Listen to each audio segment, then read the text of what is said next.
إلى يوم الدين اللهم اجعلنا منهم آمين. Sorry for the delay.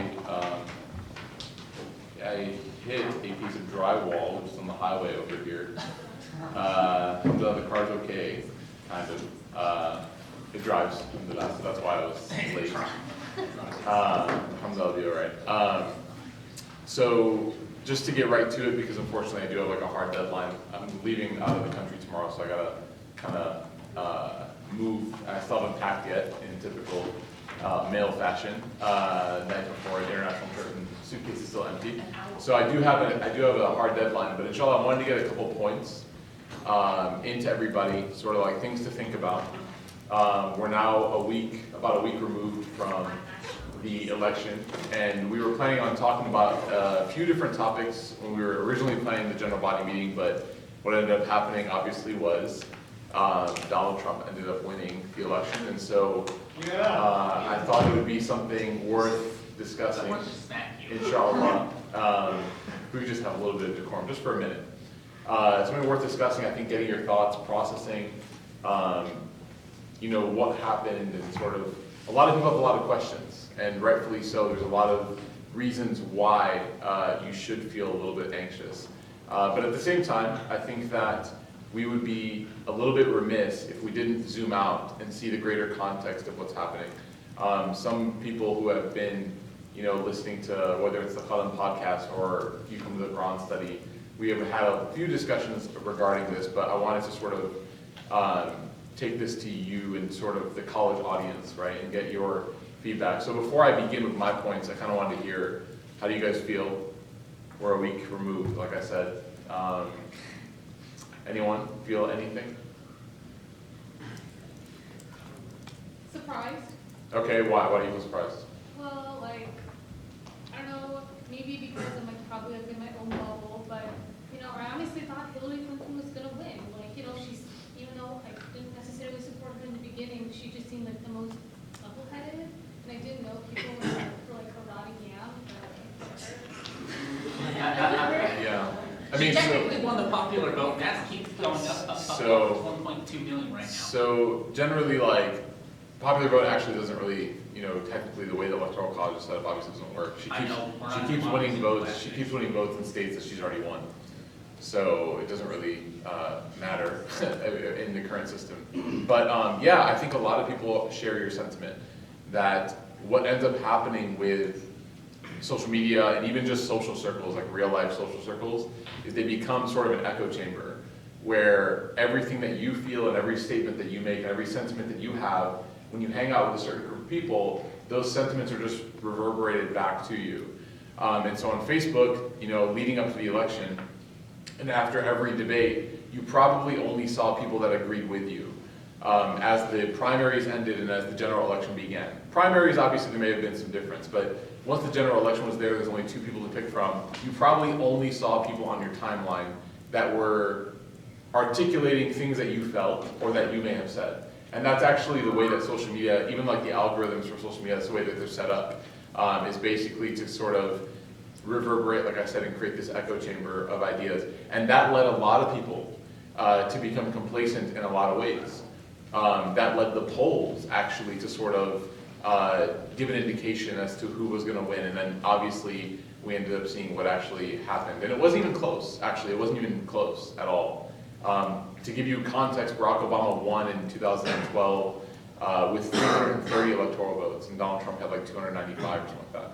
So, I mean, that gives you an indication as to how much he won by. And so, surprise is a very good feeling. Anyone else feel anything? Yeah. I would say a little more bittersweet, because for one end, it is kind of like, I can't imagine America under Trump to be a little tougher. But at the other end, I think this is a perfect opportunity for Muslims to increase in faith.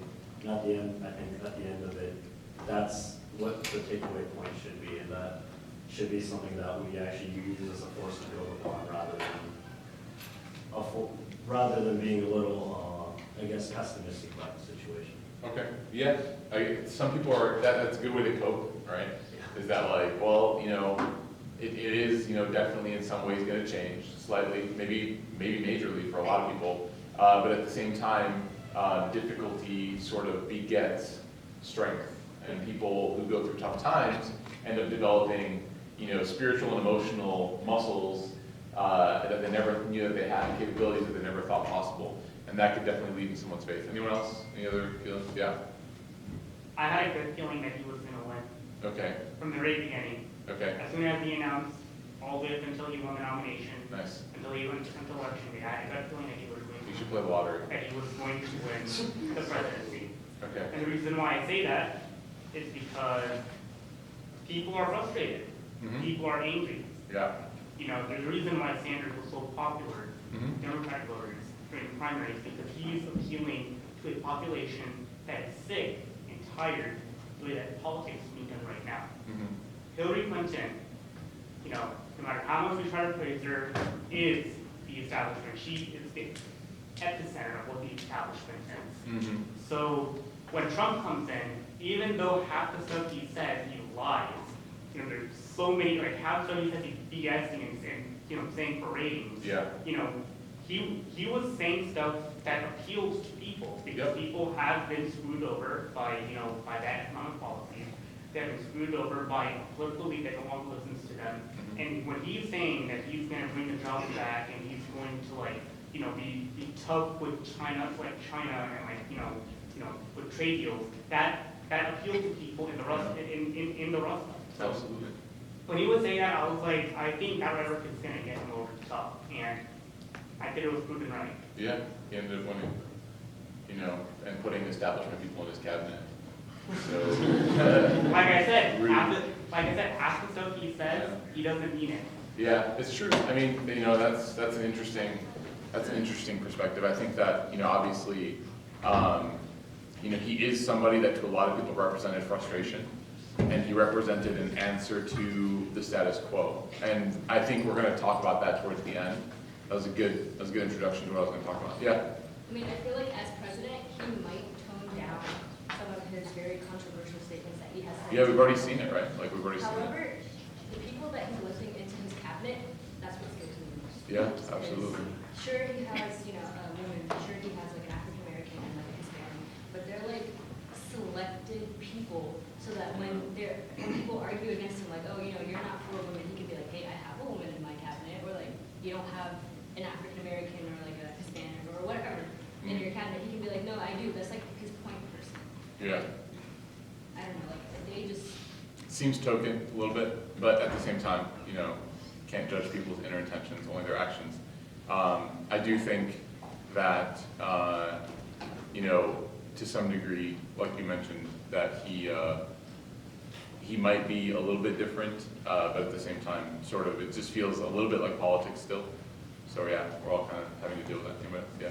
Well, I don't think it's even Trump himself, or maybe even the cabinet. As he was saying, people are very sick and tired, and so we've seen incidents at East, or that video of these kids walking around with the Trump sign. So I don't think as Muslims our biggest fear is even Trump as to what he's going to do. It's more as living in a Republican state. These are these people who have anger and have a reason that it's their own fault that they are in their position, but they want to blame other people. And they're using that now that Trump is president, their leader is president, has similar views. They can do these things and they feel that it's okay.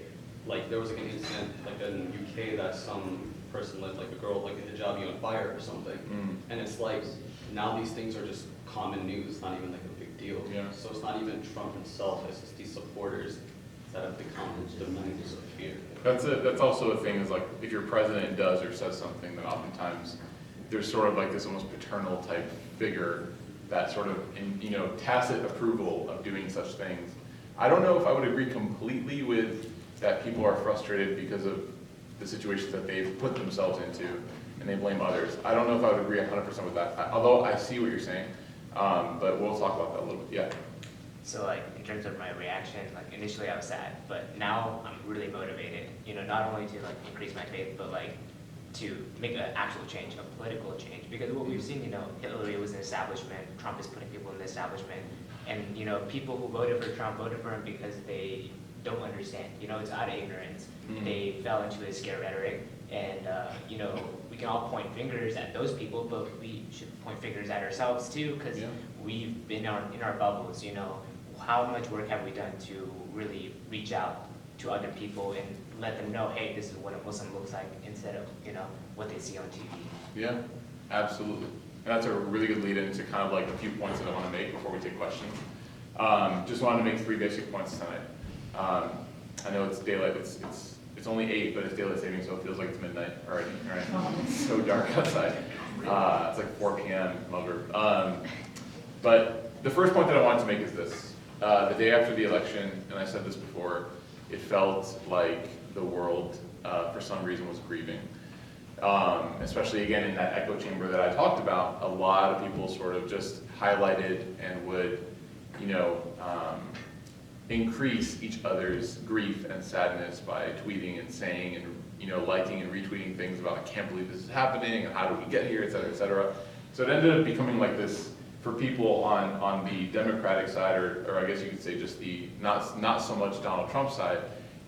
People ended up sort of spiraling into this very, very emotional and tough and stressful position.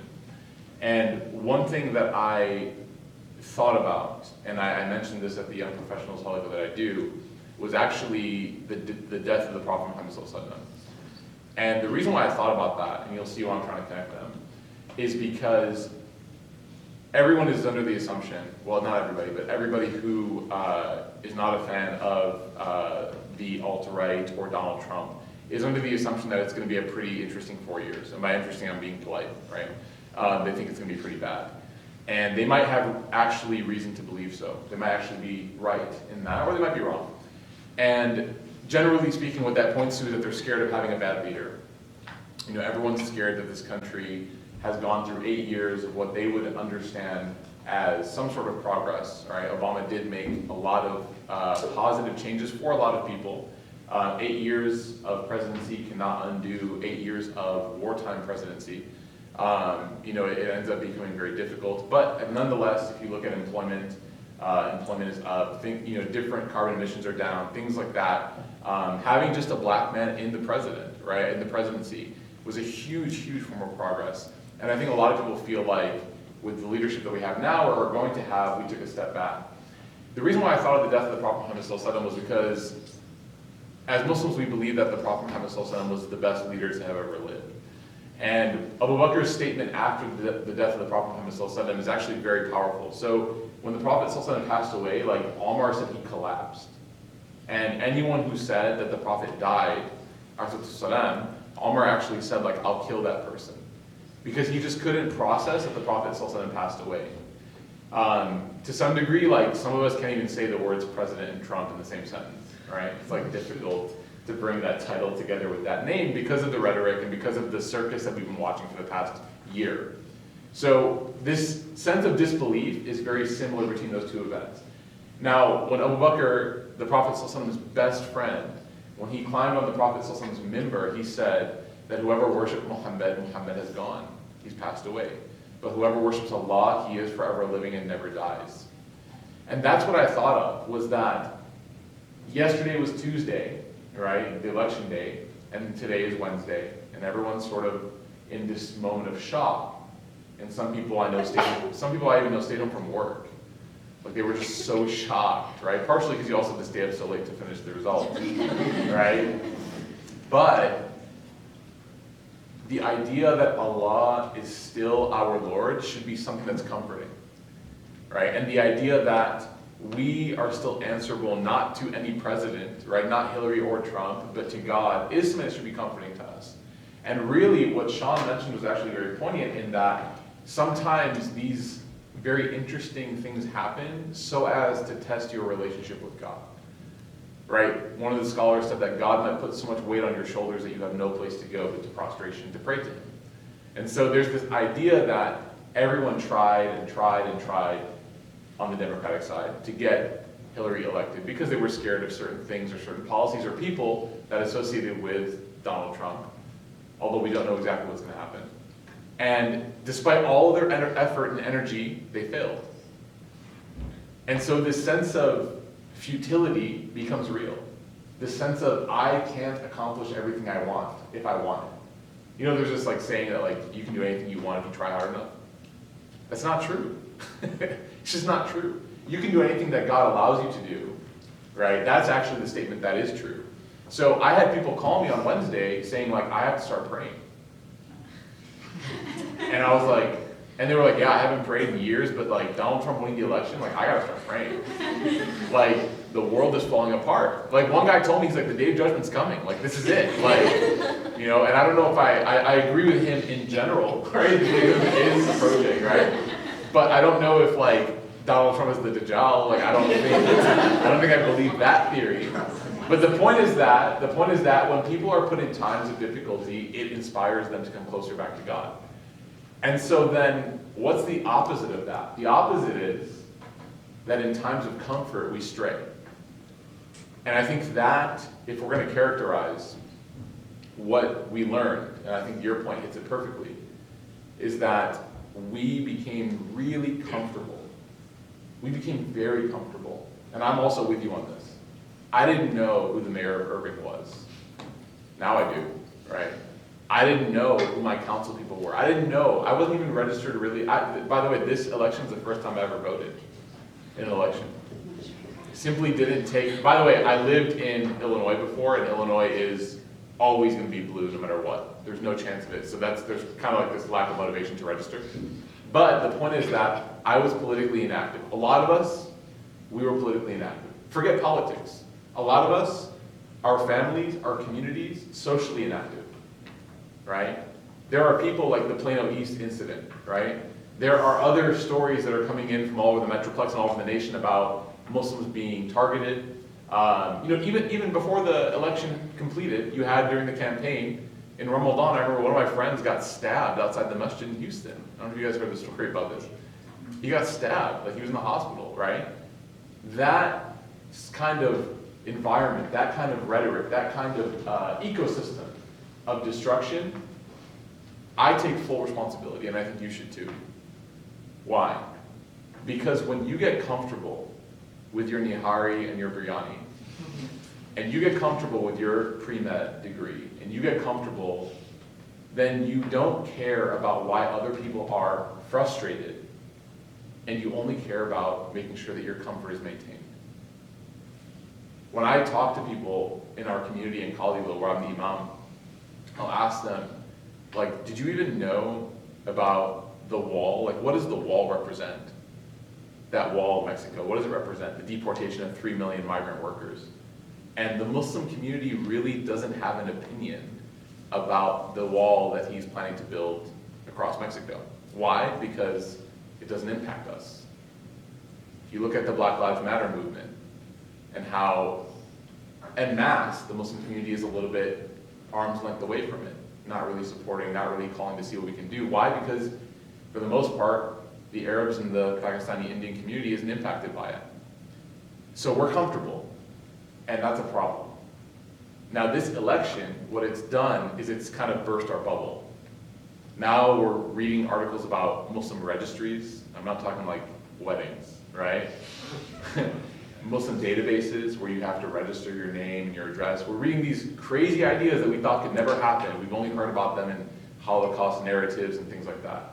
And it's becoming a reality. And then you have other things. People are scared to go in public. People are scared to pray. The day of the election, one of my friends said he was scared to go to the masjid at all because he didn't know what to expect. There was an event this weekend, I think, where they were hosting downtown at a coffee shop and it was shut down because of some threats. These are all moments of discomfort. And everyone's kind of like, whoa, what's happening? But the reality is, it took this to wake us up to the realities of other people. Anyone here have a classmate who's like voted for Donald Trump?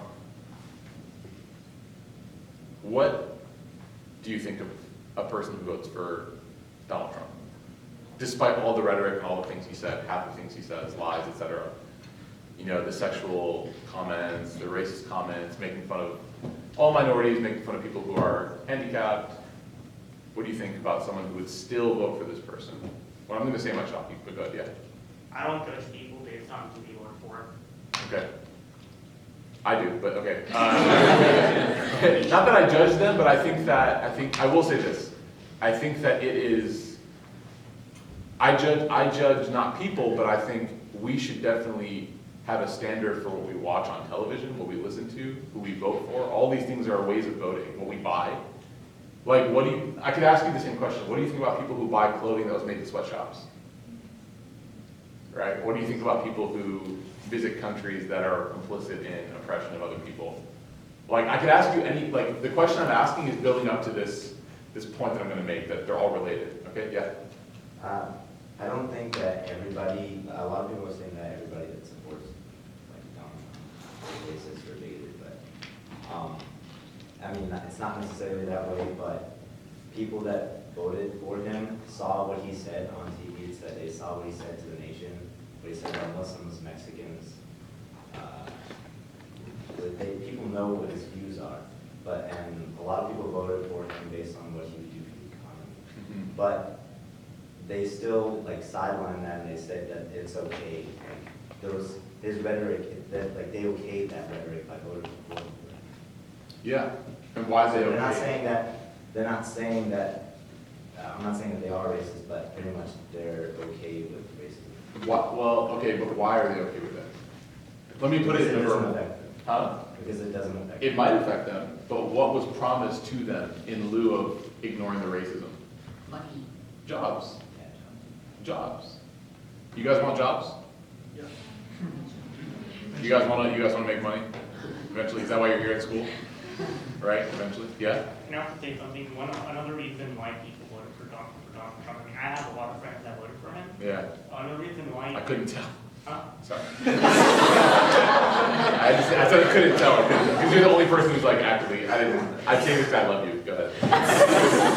Everyone around me. Yeah. No, hang on. Anyway, so. I'm just keeping it very lighthearted. That's it. No, I understand. So you were saying? So another reason why people voted for Donald Trump himself is due to their hatred of Hillary Clinton. Yeah. And I think the opposite's true too. Exactly. I think one of the reasons why people voted for Hillary wasn't because they liked her. I mean, okay, because I am very familiar with Republicans. Yeah. And I mean, because I'm very involved in Republican politics. Okay. But Which isn't, it's not a bad thing. I mean, choosing a party is not sinful. I think that's actually important too. Someone who voted for Donald Trump is not sinful. Voting Republican or Democrat is not a sinful thing, right? I mean, so like I said, no, I'm very involved in Republican politics. Yeah. Volunteered for Republican politicians for office and all that. Yeah. And the number one thing that unites a lot of them is the fact that of their hatred of Hillary Clinton. They view Hillary as being this, I think a poll was taken by the Wall Street Journal or something. 54% of Donald Trump supporters think that Hillary is Lucifer. Yeah. Literally said that.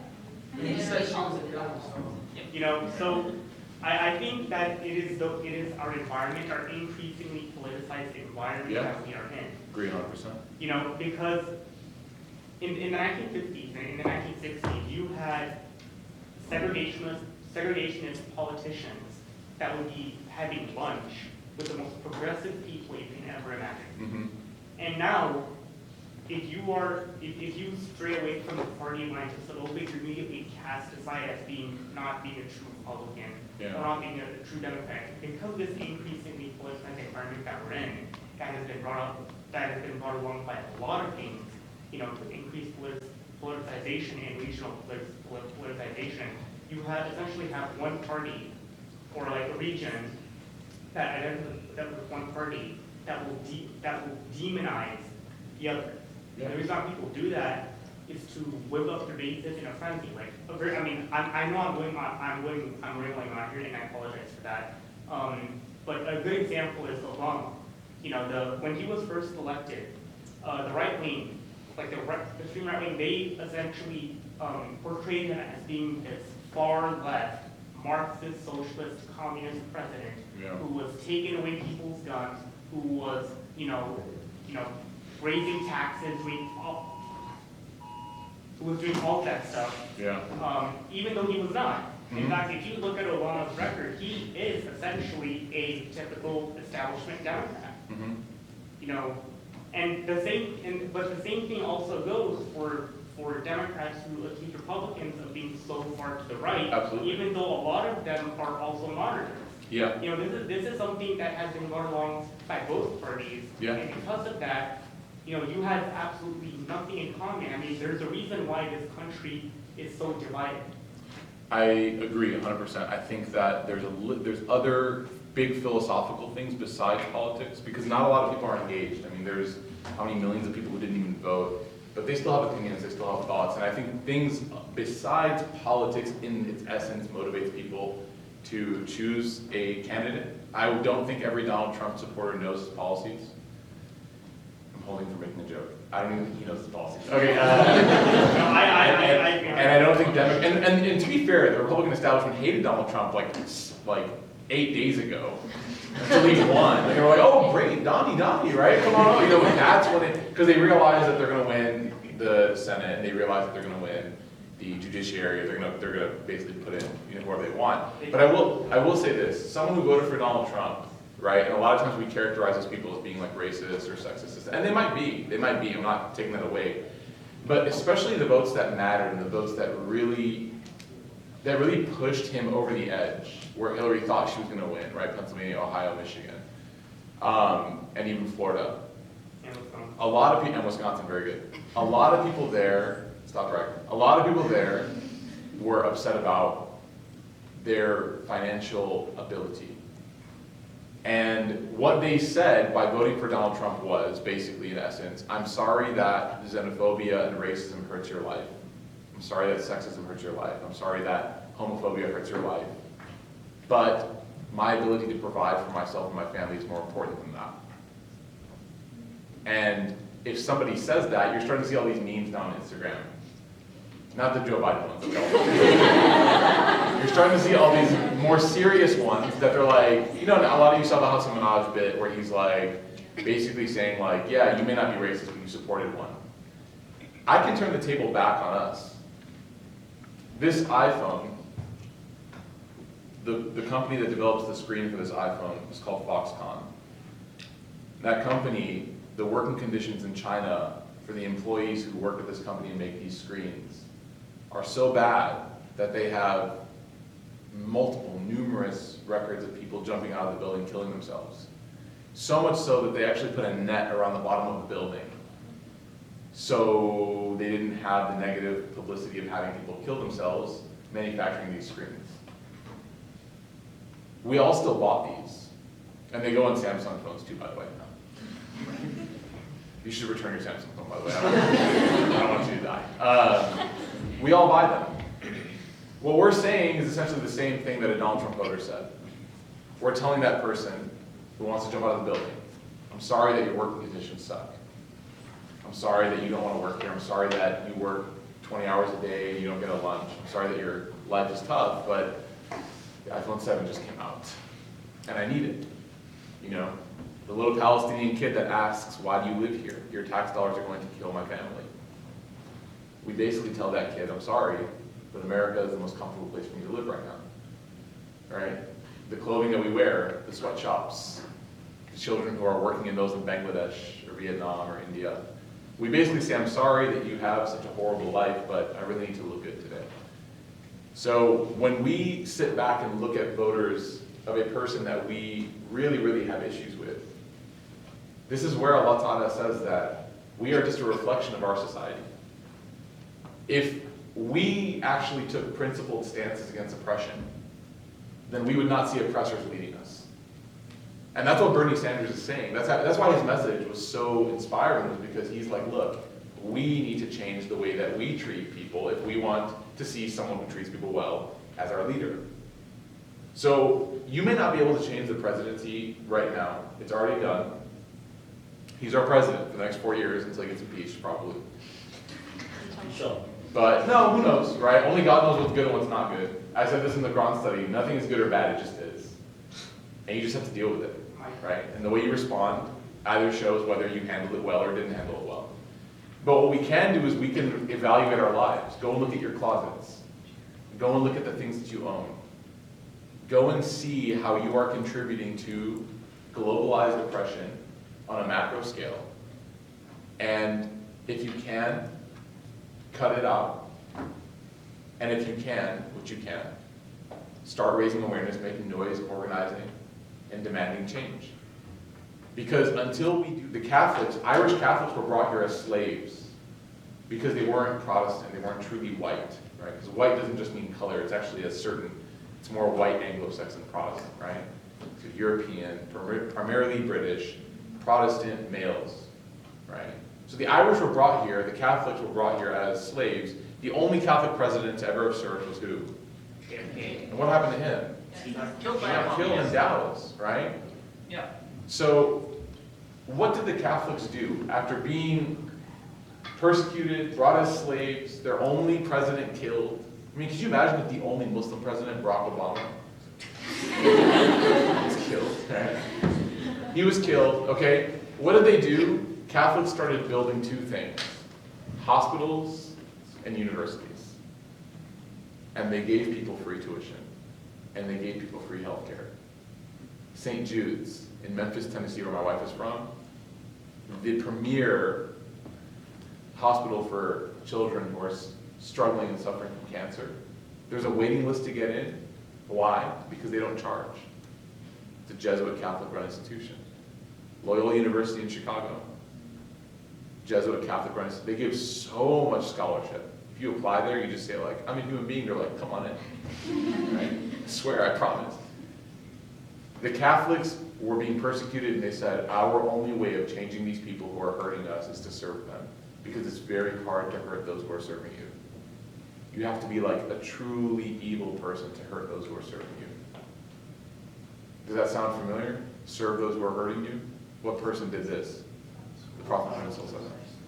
So we got to get out of our bubbles. Number one, get good with God. Number two, help people. Get out of your bubble. Get uncomfortable. It might ask you to skip that brunch on a Sunday morning and go and serve food to the homeless. I'm sorry, like it might, like you might have to skip that third dawah that weekend.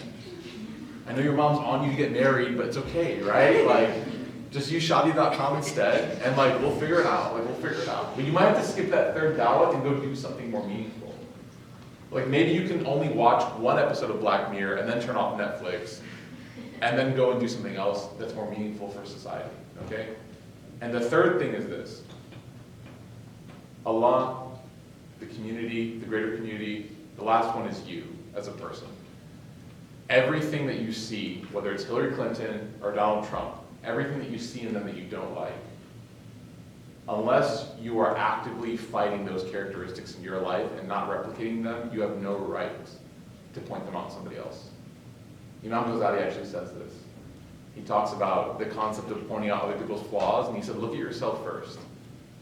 So if I don't like the language that Donald Trump uses, let me look through my text messages. Right? If I don't like the fact that Hillary Clinton is personified and characterized as a liar, let me see how many lab reports I've copied this year. There's a reason why dishonesty and lack of integrity is haram.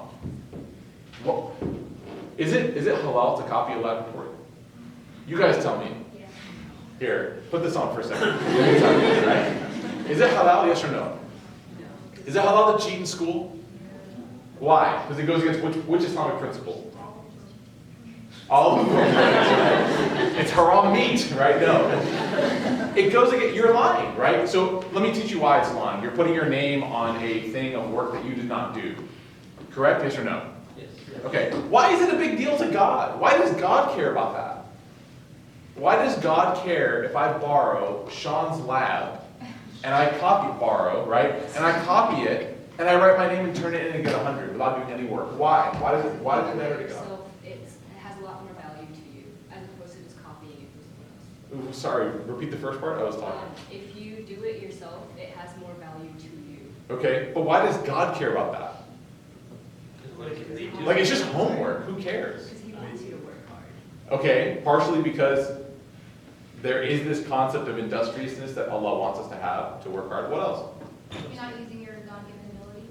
You're not using the, okay, I like that, very good. But still, I don't see why, I mean, you kind of are. You were smart enough to know that Sean's a good student. Using your hands, right? Using your eyes. Why does cheating and being dishonest in academia matter to Allah? Yeah. Because you kind of get into the habit of cheating, so it's okay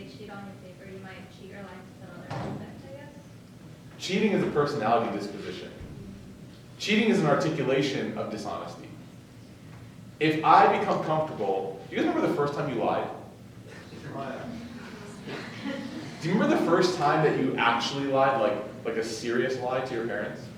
What happens when you lie once? You get used to it. It kind of becomes easier, doesn't it? Right? So you lie, and like when the first time you lie, what's your heart rate like?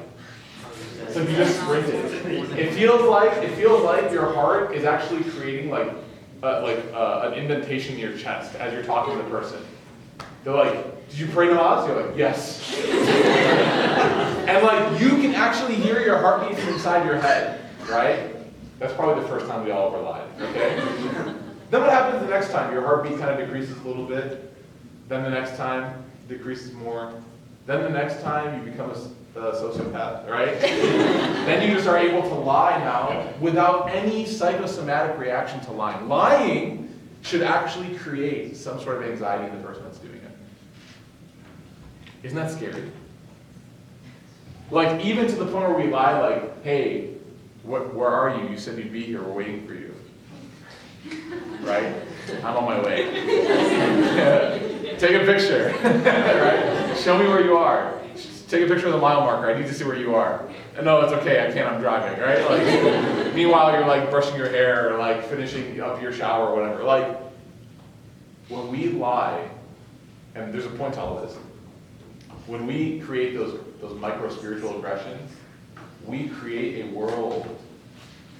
Because all of us do it. We create a world where it is okay and normal to do it. So you're upset about the things that you've heard Donald Trump say, yes or no? You're upset about the things that you've heard about politicians, yes or no? How many smaller scaled versions of those things are we doing? A lot. We do them every day. We do them, yeah. We do some form of it every day. إِنَّ اللَّهَ لَا يُغَيِّرُ مَا بِقَوْمٍ حَتَّى يُغَيِّرُوا مَا بِأَنفُسِهِمْ. Very clear Islamic principle of life. Allah will never change a people until they change themselves. We're upset. Doesn't feel good, right? But who can we really be upset at?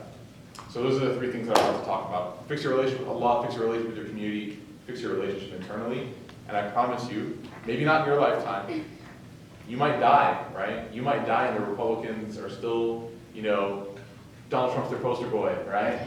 You might pass away and the country is struggling. You might, but at least you were doing what's right. And the test of sincerity is, are you going to plant a tree that you'll never get to sit in the shade under? Right? You know that there's going to be apples coming from this tree, but you'll never eat one. Your whole thing is, I'm planting this tree because I know it's right. Right? So make sure, inshallah, that we can do that, and we'll see some tangible change. And I promise you Allah will put barakah in your life, inshallah. With that, I just want to take a few questions, if there are any. I know we've kind of been running this as like a sort of open forum anyways, which I like a lot better than lectures. So keep it up. Y'all do job on the back. Anyone have any questions that you think they want to ask or things? And I want to be clear, like I actually in some ways lean more Republican than I do Democrat. For some reasons. I can talk about them later at some point, but I don't really care. It's a philosophy either way.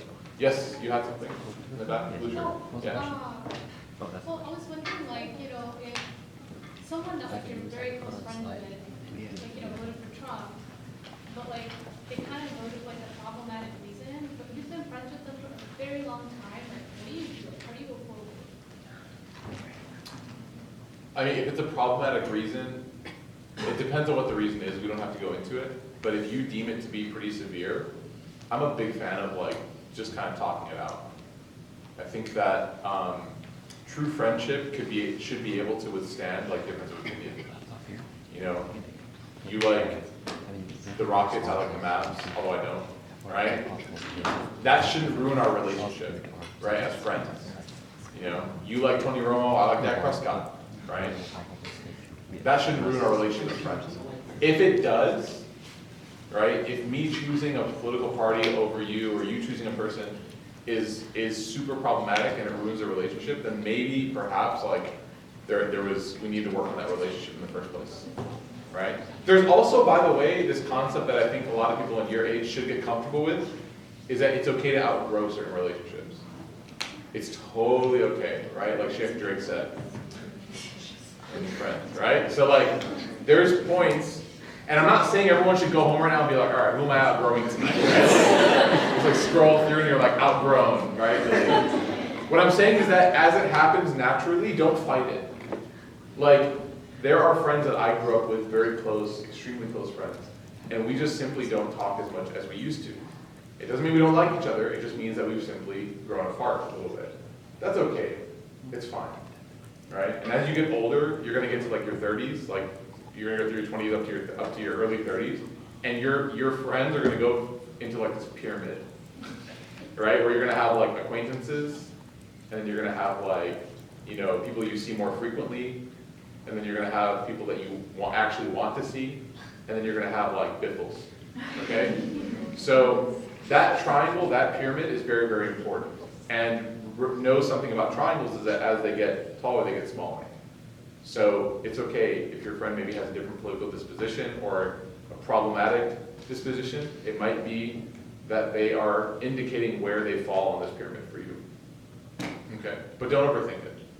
Right? I don't want you guys to walk around like, congratulations, you're level number 3. You know, like. How do we deal with complacency or closed-mindedness around us? I'm a big fan of be the candle, don't curse the darkness. It's way too easy for us to talk, right? Like this one guy on the internet said, this one pundit on Facebook, he released a video, he said, retweeting Greenpeace doesn't lower your carbon footprint, right? Like, we love talking and saying things and being very critical and analytical and rhetorical, but very few of us will like do it, you know. Vote for Bernie Sanders. How many of you campaigned for him? Exactly. But everyone was just like, vote for him, vote for him. How many of you donated? Okay, better, right? But everyone's like, vote for him, right? I retweeted you, Bernie. Remember me, you know, like that's not how it works. Like that's not how things get done. Things get done when people do them.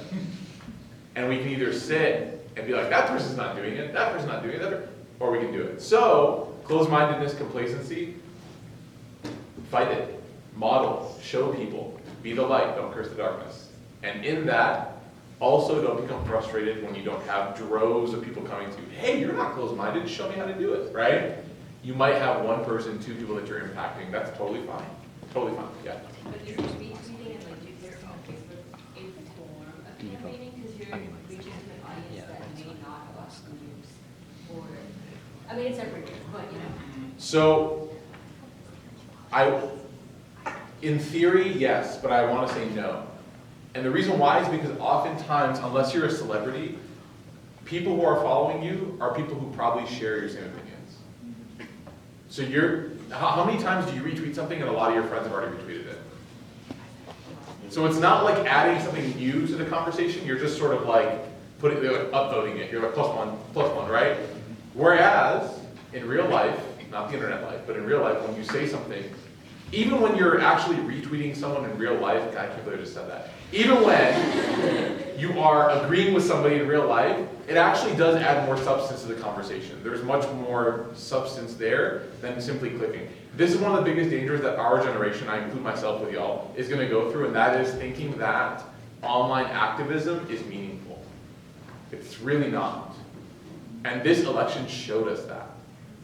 The internet was one giant vote for Hillary Clinton, basically. You had pockets of alt-right and establishment GOP kind of like going against her, but really, like, if you looked at all the polls, all the pundits, everyone's like, Hillary, I read landslides some places.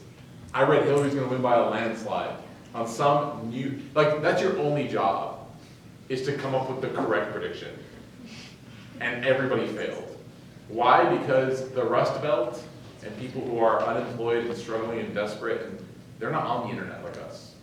We like live on that place, but they're not. So we gotta disconnect from the Matrix a little bit. I don't know if you guys have seen that movie. Might be a little too old. Okay, disconnect a little bit and engage in real life, inshallah. And that'll be much more have much more efficacy.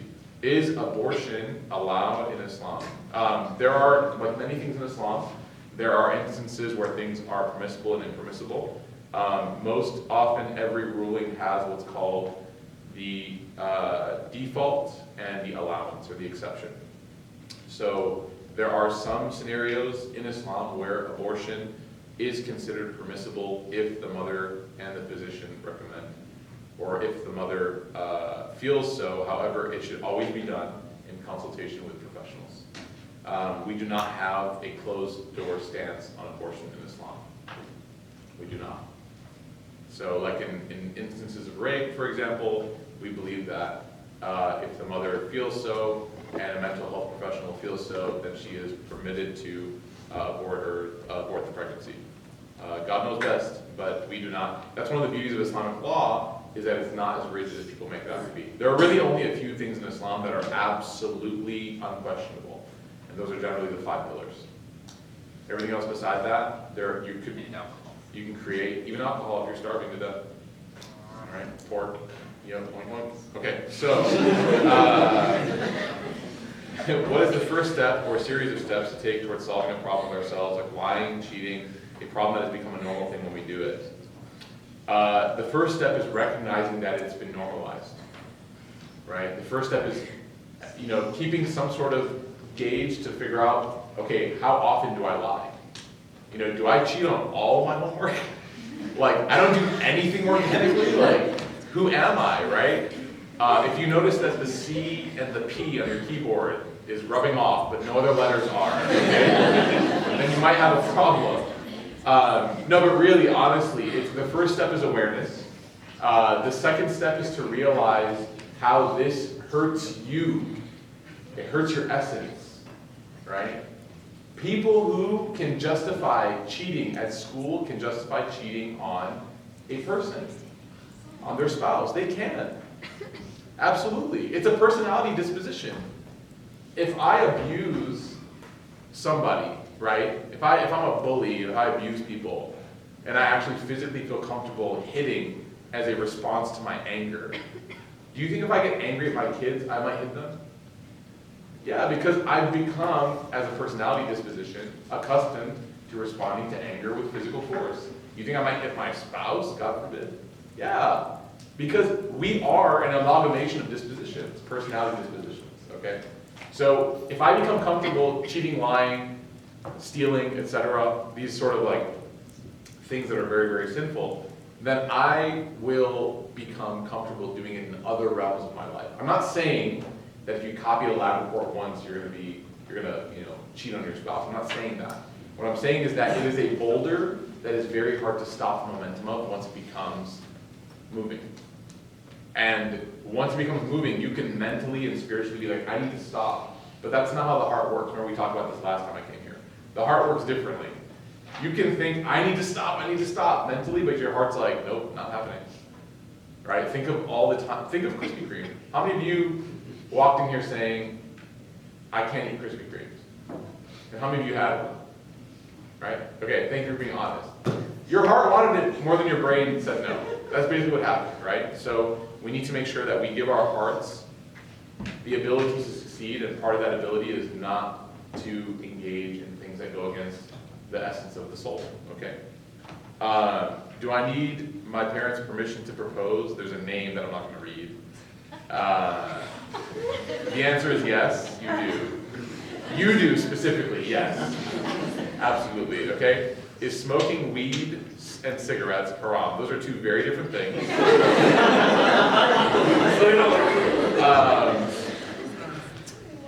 So, yes, they both are haram, even though they're two very different things, but I just like how you conveniently, you're like, weed, cigarettes, etc. Like, that's not how it works, okay? Yes, it is forbidden. We can talk about the reasons why, but basically in Islam, certain substances, they have categories of being muhlik, like destructive, muskir, which is like intoxicant, muftir, which is sort of like making a person not all there, and weed would fall under muftir, and also muhlik. It would basically fall under almost all of them. Not muskir, it doesn't intoxicate. It kind of does, it depends. Don't ask how, anyways. Cigarettes are muhlik for sure, destructive for sure. Cigarettes are actually, tied to like everything in the body that goes wrong. So yeah. They are haram. No problem saying that one. What can we do to help our Muslim neighbors on a college level? That's a great question. Sometimes we feel like the challenge is so great and intimidating, like, I'm just gonna take a nap first, right? Like, really, that's how we feel. Our generation is like, I'll fix it after I nap. And you wake up, you're like, I want Chipotle. But my recommendation is a recommendation from the Prophet Muhammad sallallahu alaihi wasallam, where he said that, أحب الأعمال إلى الله أدومها وإن قل, that the most beloved deeds to Allah Ta'ala are the ones that are consistent, even if they're small. We live in a society that is overwhelmingly quantified. We only really judge things by how much of something, not what impact it's had. The reason why that is because how much is a much more immediate gauge than what impact it's had. If you need any proof of that, plant a flower and see how that goes. You're not going to get an immediate response, right? Actually, ever since I started gardening, right? I'm officially getting old. I've become much more appreciative of quality over quantity because you just simply have to wait. There's no way you can speed it up, right? To the level that you want to. So the first thing would be change your personality disposition from being one that's obsessed with how much and how many to what and how well, right? And once you do that, then even the smallest things will matter. I mean, the Prophet Muhammad sallallahu alaihi wasallam said that even removing a branch from the path, you guys see a piece of garbage on the ground, like just pick it up. It's not mine. Well, this earth, you're a representative and a guardian of this earth, so it is kind of yours, right? The Prophet sallallahu alaihi wasallam really encouraged these small deeds because even the mountains, even the greatest thunderstorms are all made of small raindrops, right? Even the greatest mountains are all made of small rocks, So accumulate those small deeds and all of a sudden magically you'll see that the greater ones become possible. Okay, so start small, do the right thing, make the right decision, treat people well. These are not slogans, these are action items, things that we have to do, okay? All right. It went to, questions, sorry. We'll take, no? It all deleted, okay. Why did it go away?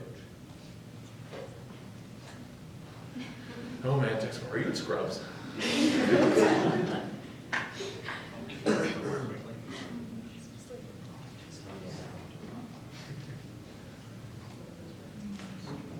Maybe it's strange, they all just disappeared. Okay, does anyone have any questions? Because I actually have to get going, unfortunately, to go assess the damage of my car and see what we can do. Okay. Let's see, we'll take one more.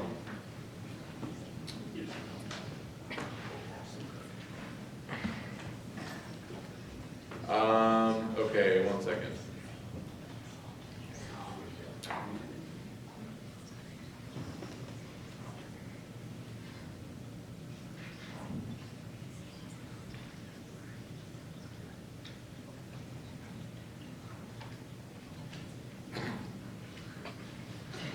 I always love college Q&As. There's like a really serious question, and then the next question is like, are boogers halal? What are what halal? Nothing, don't worry about it. Okay, let's do this one, because I like this one the most. Very good question. In light of elections, and even before then, we have been placed in the same position as the LGBT community. Yet after the Pulse shooting, the Orlando nightclub, there was a lot of anti-LGBTQ rhetoric. How do we go about these conversations, and what does Islam say about this? I'm actually going to, let me tell you why I don't really appreciate the Democratic Party as it stands, and it has a lot to do with this. The Democratic Party has basically become two things. Number one, it's become a group of liberal elites, and the other thing that I'm not a fan of is how the liberalism that is being perpetuated is one of not only accepting the beliefs and values and lifestyles of other people and accepting them as possible choices and lifestyles and even inclinations that people have, but that you have to absolutely endorse, support, and even if you have a value that might go against those, then you become a bigoted person. So for example, it is not at all impossible or against Islam to say that I as a Muslim support a law that allows two gay men to get married. if that law, right, if I'm also under that law as well. I don't necessarily have a problem with people buying alcohol. I don't necessarily have a problem with people eating a bacon, strip on their cheeseburger. That doesn't bother me. However, if they try to force it on me, then that's where I have an issue with it. So just like with alcohol, it seems a little bit weird. Why would someone force it on you, or with bacon or whatever? It's also very strange, or gambling, even though these are all poisonous things spiritually. If someone gambles, if my neighbor goes to the what's it called, casino, and he gambles, I'm not going to necessarily, take a baseball bat and ruin his car, right? But if he forces it on me, kidnaps me, takes me to the casino, and makes me, do the slot thing, then I have a problem with it. So when it comes to sexual preference, gender identity, and the litigation that is around that, I am more than okay saying that it's absolutely fine for every individual in this country to live how they see fit, so long as they're not harming another person. I'm totally cool saying that. And I actually think that that right has to be maintained. That's not a cop-out. So for example, if someone's being made fun of because they're gay, then you actually should defend that person. You're not defending their homosexuality, you're defending their right to be homosexual. Does that make sense? You guys understand the difference? In that light, we have been put in a very interesting situation in which we share a lot of the challenges that a lot of communities, not just the LGBT community, but a lot of communities face. And this is going to be one of those comfort questions, which is, are we going to be able to mobilize and ally ourselves with other groups that we may not see eye to eye with because there's a greater goal? And is there precedence from this in the Sunnah? The answer is absolutely there is. The Prophet Muhammad allied himself with people who are worse in terms of the sin itself, not the actual individuals. We don't know worse or better. We don't have any evaluation of them. But the sin, because he allied himself with people of Quraysh who were mushrik. They were polytheists. Polytheism is worse than every other sin, right? So, if the Prophet Muhammad can ally himself in what's called Hilf al-Fudul, when somebody was treated wrongly, then is it wrong for us to ally ourselves or join the same side of another group of people who maybe have a different value than us or a different lifestyle than us? But so long as we're not imposing upon one another, we're just trying to achieve a common goal, is that wrong? Absolutely not. There needs to be, obviously, a stabilization of what our belief is, an understanding of what that is. But at the same time, once that stabilization is met, it is maintained without hurting people. It is maintained without slurs or other bigoted comments. It is maintained with compassion and mercy, like the Prophet Muhammad had. He met a mushrik. He wasn't like, "What's going on, hellfire guy?" Right? He called the person by his name. He addressed him by his name. In fact, in some cases, he even complimented that person.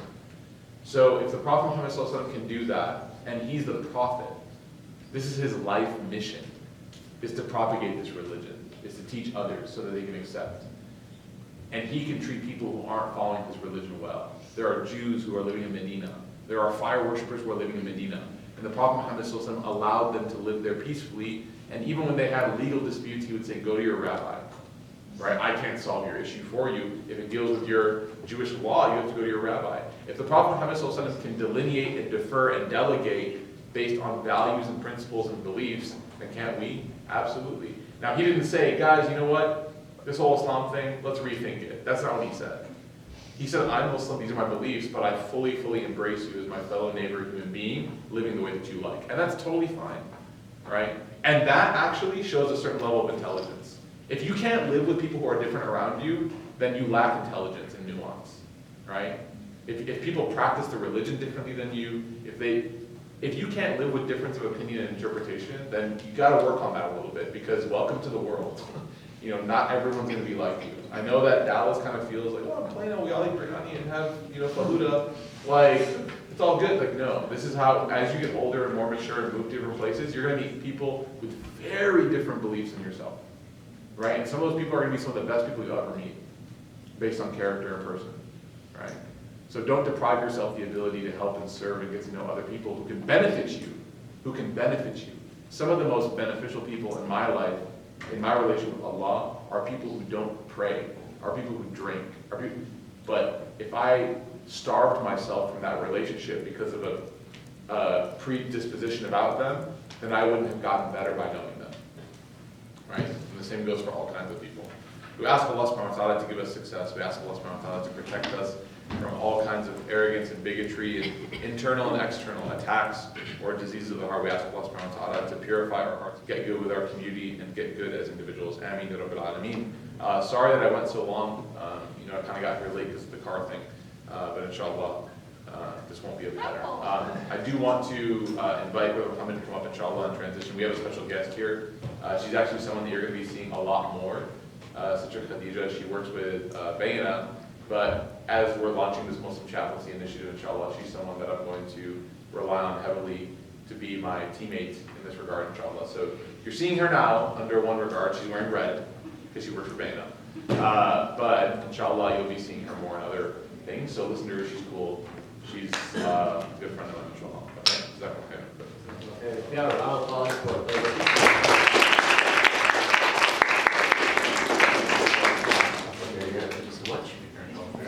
I gotta run. I'm sorry. I wish I could stay on everybody. Oh my God, sorry. Okay. Alright, so we have a short 10-minute presentation by Sister Khadija, who is talking about the Beta Dream Program, which is right now held in Irving.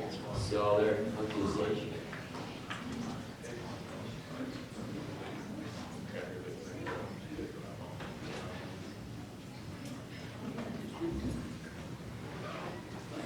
Hi guys, welcome.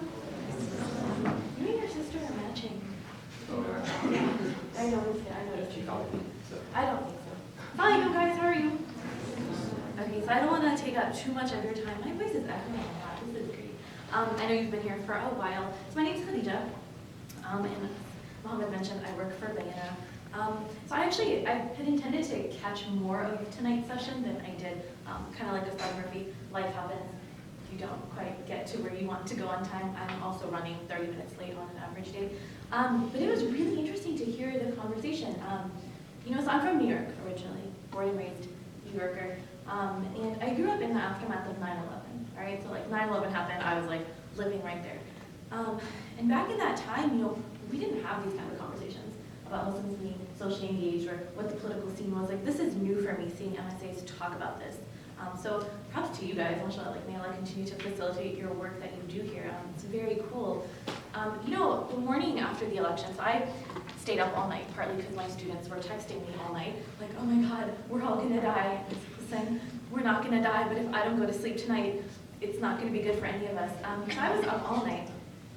And the next day I had a thought. I'm thinking about one of my favorite stories from our Islamic tradition. Okay, so we know that in between Prophet Isa and Prophet Muhammad, right? We know that there are a long line of prophets that Allah sent to us, right? Many of them are mentioned in the Quran, some of them are not.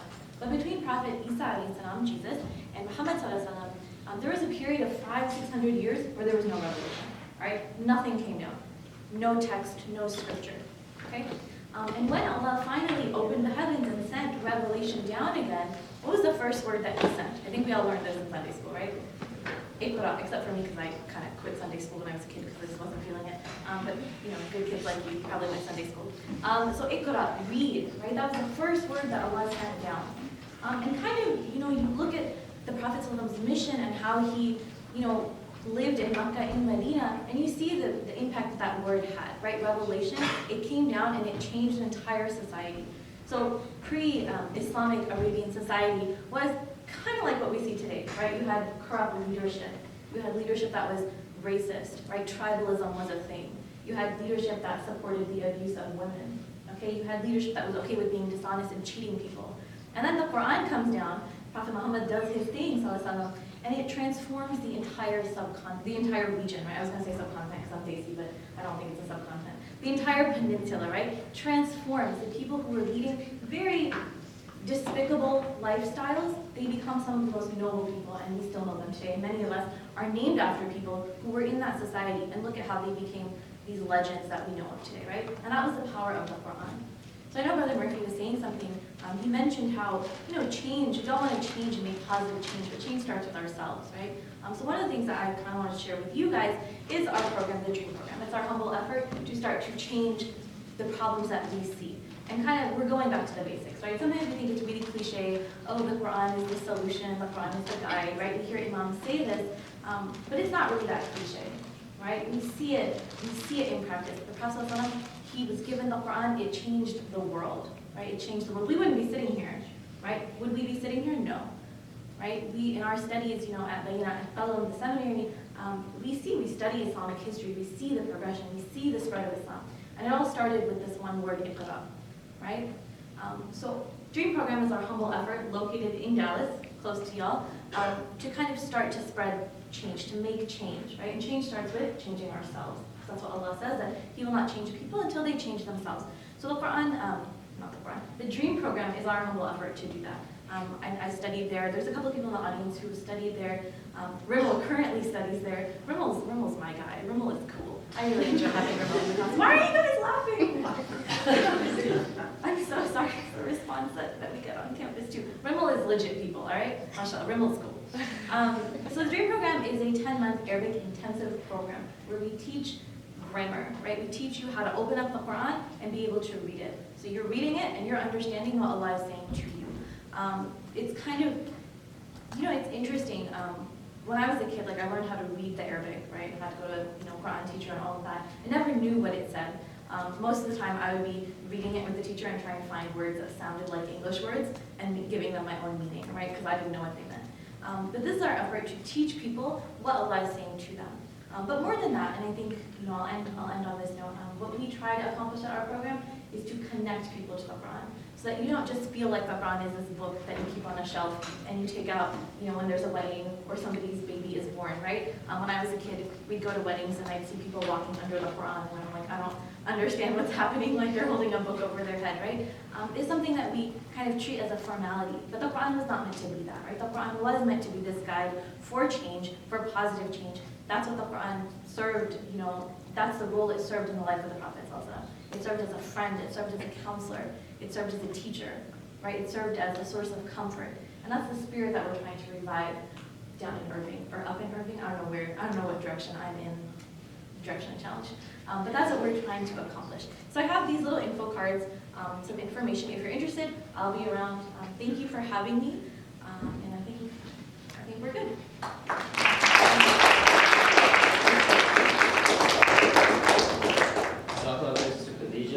Thank you guys for all attending our event today. We do have a couple announcements to make. First of all, we have an MSA teacher design competition, and so you can submit a teacher design for next semester. We'll be selling the shirts beginning next January, but we need a design. We still haven't received one design yet, so we're hoping you guys can submit a design. And whoever wins the design competition gets a free shirt as well.